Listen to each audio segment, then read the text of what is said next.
حضرت مولانا جلال الدین رومی رحمتullah علیہ فرماتے ہیں، ایک شخص مسجد میں نماز ادا کرنے کے لیے اندھیری رات میں گھر سے نکلا۔ اندھیرے کی وجہ سے ٹھوکر لگی اور وہ منہ کے بل کیچڑ میں گر گیا۔ کیچڑ سے اٹھ کر وہ گھر واپس گیا اور لباس تبدیل کر کے دوبارہ مسجد کی طرف چل دیا۔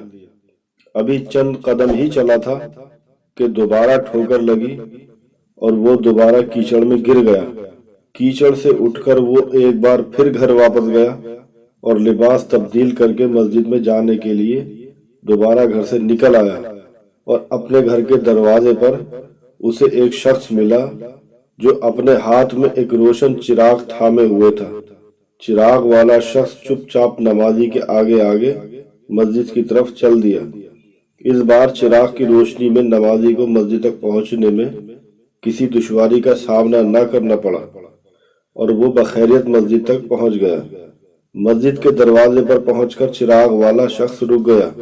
نمازی اسے وہیں چھوڑ کر مسجد میں داخل ہو گیا اور نماز ادا کرنے لگا۔ نماز سے فارغ ہو کر وہ مسجد سے باہر آیا تو اس نے دیکھا چراغ والا شخص اس کا منتظر ہے تاکہ اسے دوبارہ چراغ کی روشنی میں گھر تک چھوڑ آئے۔ جب نمازی گھر پہنچ گیا تو نمازی نے اس اجنبی سے پوچھا، آپ کون ہیں؟ اجنبی شخص نے بولا، سچ بتاؤں تو میں ابلیس ہوں۔ یہ سن کر اس نمازی کی حیرت کی انتہا نہ رہی۔ اس نے پوچھا، تجھے تو میری نماز رہ جانے پر خوش ہونا چاہیے تھا، پھر تو چراغ کی روشنی میں مجھے مسجد تک کیوں لایا؟